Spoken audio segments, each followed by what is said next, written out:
ఏడు సముద్రాలు పాల సముద్రంలో స్నానం చేసి వెళ్తే అర్ధశేరి ఈ బూది వెళ్తే అరిచేతులు పోసుకొని సాదుకుంటా ఉన్నాడు. అర్ధశేరి ఈ బూది వెళ్తే ఎర్ర కౌరు కట్టింది. స్వామి అయితే నేను వాకపోతే భక్తురాల అయితే అర్థమైపోతుందని చెప్పి స్వామి అయితే ఉత్తకలో పాపన కొలువు తీరినారంట.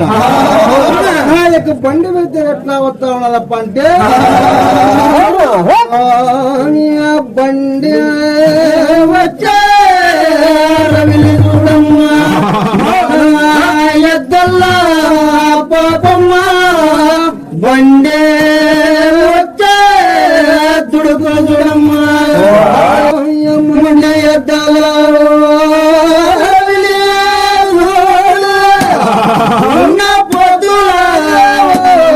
తుడుకే